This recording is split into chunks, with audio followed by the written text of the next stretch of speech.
Hi நண்பர்களே, எல்லாரும் எப்படி இருக்கீங்க? இப்போ என் நிலமை ரொம்ப மோசமாயிட்டுருக்கு. ஏன்னா அதாவது நான் நிறைய விஷயங்களை வெளியே சொல்கிறேன், நிறைய விஷயங்கள் அவங்கள பற்றி தெரியுது. அப்படிங்கிறதுனால தான் இனி இந்த அளவுக்கு டார்கெட் பண்ணிட்டு இருக்காங்க.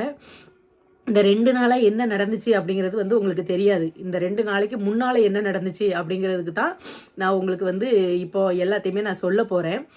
6ஆம் தேதி, அதாவது 6, 7, 8, 9, 6ஆம் தேதி வியாழக்கிழமை ஒரு 11 மணி இருக்கும். 11 மணிக்கு என் புருஷனும் என் மகனும் என்ன பண்ணாங்க அப்படின்னா, 2 பேரும் கதவு தட்டி வீட்டுக்குள்ளே ஒரு 11 மணிக்கான்னு வந்தாங்க. வந்துட்டு என்ன சொன்னாங்க அப்படின்னா, சமாதானம் பேசலாம், நீ என் ஸ்ட்ரைக்கை எடுத்து விடு அப்படின்னு சொல்லிட்டு வந்தான். அப்போ நான் சொன்னேன், நீ என் சேனலுக்கு ஸ்ட்ரைக்கு கொடுத்தல, நான் உன்ட்ட ரெக்வஸ்ட் பண்ணி எடுத்து விடு வையின்னு நான் எதுவுமே கேட்கல, சரியா? அதனால் அப்போ ஸ்ட்ரைக்கை எடுத்து விடணும்னா நான் கோர்ட்டில் ஆர்டர் வாங்கி வச்சுருக்கேன். அப்போ அந்த ஆர்டர் படி என்னை என்ன பண்ணுங்கன்னா, நீங்கள் வீட்டுக்குள்ளே விடுங்க, என்னைய வீட்டுக்குள்ளே விடுறதுக்கு உங்களுக்கு என்ன தடுக்குது அப்படின்னு சொல்லிட்டு நான் கேட்டேன், சரியா?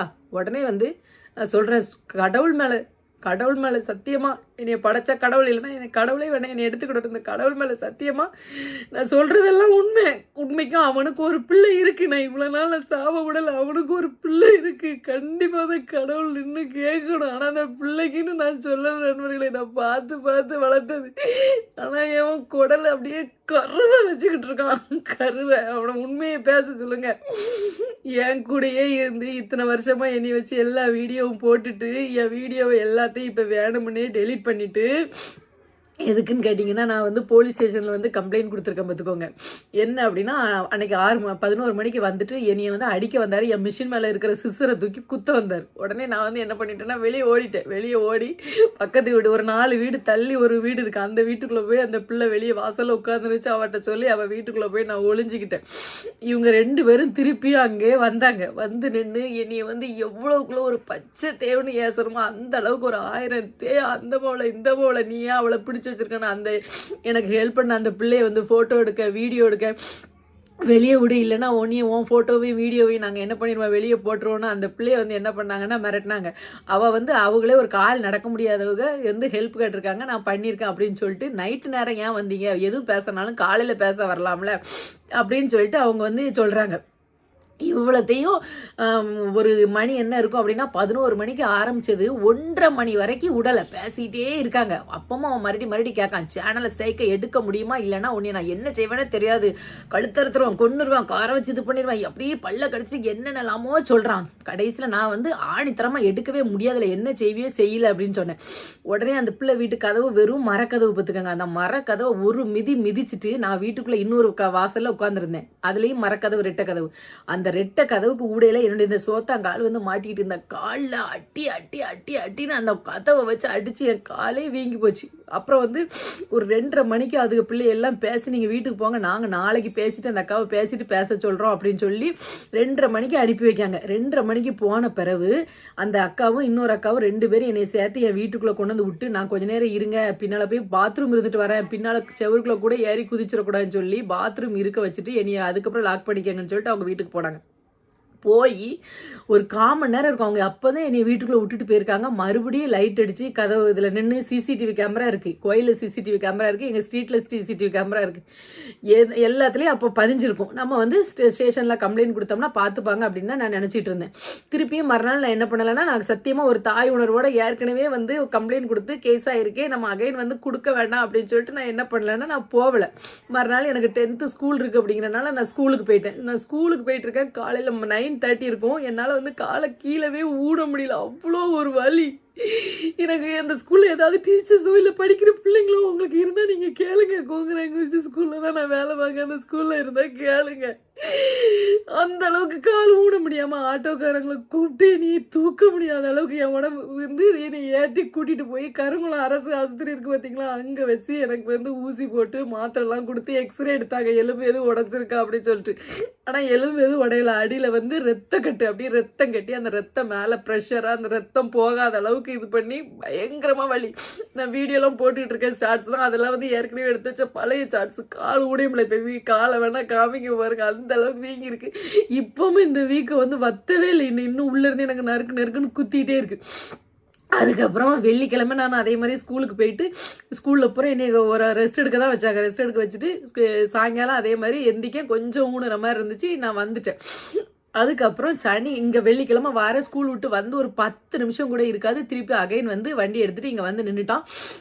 நல்ல வேலை கதவை லாக் பண்ணிட்டு உள்ள இருந்தேன். இப்போ நீங்கள் என்னோட நிலைமையே நீங்கள் என்ன அப்படின்னு பார்த்தீங்கன்னா, ஃபுல்லாக என் வீட்டுக்குள்ளே நான் லாக் பண்ணிட்டு தான் உட்காந்துருக்கேன்.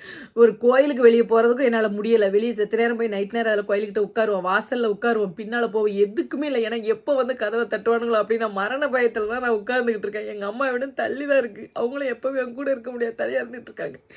வந்து நின்று பேசிக்கிட்டு இருந்தேன். அப்பவும் கோயிலுக்கு நேற்று வெள்ளிக்கிழமை எங்கள் கோயில் வந்து சிலுவை பாதை நடக்கும், அவ்வளோ கூட்டம் இருக்குது, எல்லாரும் எட்டி பார்த்துட்டு இருக்காங்க. அப்பவும் வந்து நின்றுட்டு இதை எடு இல்லைன்னா உன்னை என்ன பண்ணுவோம் பாருண்ணா.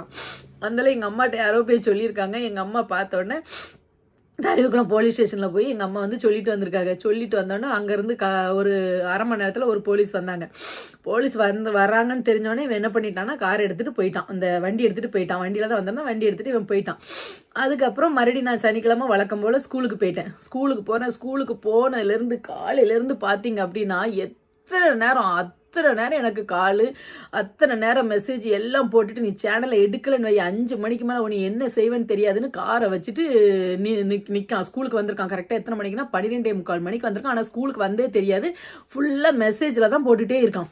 நான் வந்து திருப்பி நான் ஒரே தான் கேட்டேன், ஒரே ஒரு கோரிக்கை, நீ வந்து இப்படி டார்கெட் பண்ணுறதை விட்டுட்டு நான் கேட்டேன் ஒன்று என்னது, என் வீட்டுக்குள்ளே போகணும், கடைசி காலத்தில் என் வீட்டுக்குள்ளே இருக்கணும் தானே நான் கேட்டேன். அதை மட்டும் நீ பண்ணு அப்படின்னா அதெல்லாம் நான் செய்யவே மாட்டேன். அதை நீ வந்து உன் புருஷங்கிட்ட என்ன பண்ணு, உன் புருஷங்கிட்ட பேசு, வாங்க, எனக்கு நீ ஸ்ட்ரைக் எடுத்து விடு, நான் அப்போ தான் எல்லாம் பண்ணுவேன் அப்படின்னே இவன் சொல்லிட்டே இருந்தான். நான் எவ்வளவோ உங்களை நம்பி நான் அடிபட்டுட்டு நீ திருப்பி நான் வந்து இதை வந்து என்ன பண்ண முடியாது அப்படின்னு நான் சொன்ன பார்த்துக்கோங்க.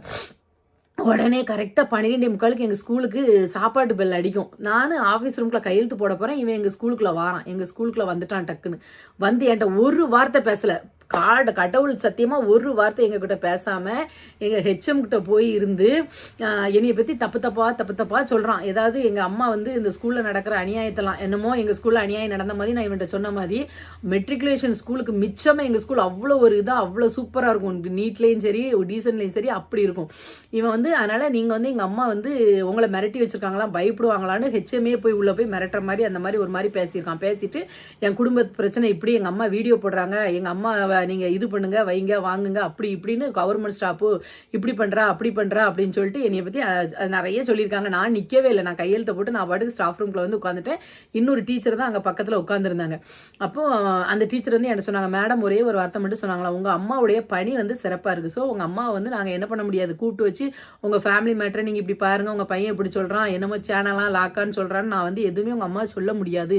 என் ஸ்கூலில் எதுவும் ப்ராப்ளம்னா தான் நான் உங்கள் அம்மாவை சொல்ல முடியும், நீ போதம்பின்னு சொல்லி ஒரு 3/4 மணி நேரம் பேசினதுக்கு பிறகு அவனை அனுப்பி விட்டுருக்காங்க. நானும் போயிட்டான்னு தான் நினச்சிட்டு இருந்தேன். திருப்பி ஸ்கூல் முடியுது 4:10 இந்த சனிக்கிழமைனா 4:10 ஸ்கூல் முடியுது. நான் வந்து பைக் எடுத்துகிட்டு எப்போவுமே கேட்டு வாசலில் போகிறேன். அந்த அவன் கார் எப்படி நிற்கி பாருங்கள். இது வந்து ஸ்கூல் முடிஞ்சு போன பின்னாடி நான் வீடியோ எடுத்த இது பார்த்துக்கோங்க, இது காரு. அதுக்கு முன்னாடி நான் கேட்டு விட்டு இப்படி வெளியே போகிறேன்.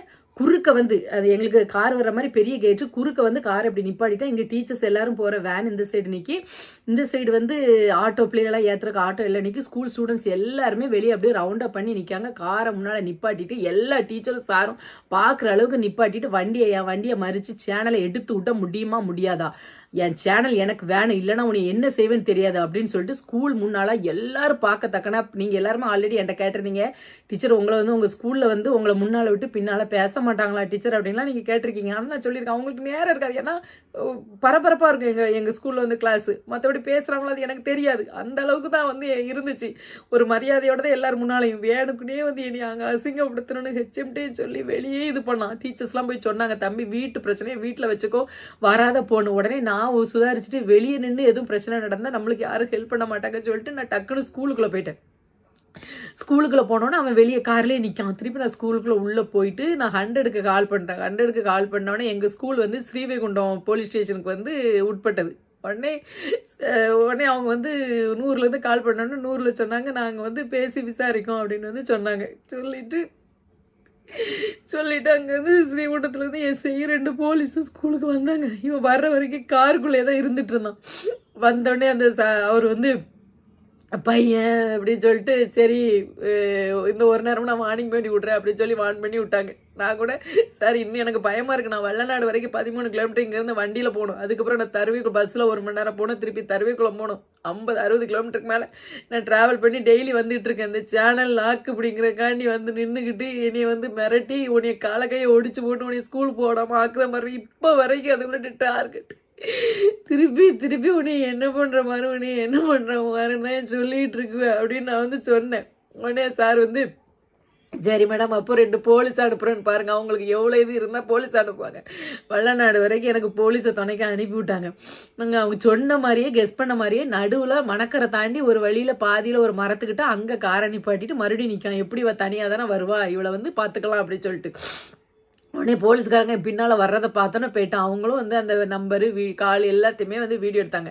நான் சொன்னேன் சார் இங்கே வந்து கொலை மிரட்டல் பண்ணுற மாதிரி வந்திருக்கானே, நீங்கள் வந்து கேஸ் ஃபைல் பண்ணுங்கள் சார். அப்போ அவங்க சரி இந்த ஒரு நேரமும் வான் பண்ணி விடுவோம் அப்படின்னு சொன்னாங்கன்னு தான் நானும் எக்ஸ்கியூஸ் கொடுத்துட்டு நான் வந்தேன். அப்புறம் என்ன சொன்னாங்க, உங்களுக்கு வந்து தருவிக்குளத்தில் தானே ஆல்ரெடி வந்து கேஸ் போயிட்டுருக்கு, ஸோ நீங்கள் வந்து அங்கே வந்து என்ன பண்ணுங்கள், நீங்கள் வந்து அங்கே வந்து கேஸை வந்து சொல்லி அதை முடிக்க பாருங்கள் அப்படின்னு வந்து சொன்னாங்க. பார்த்துக்கோங்க.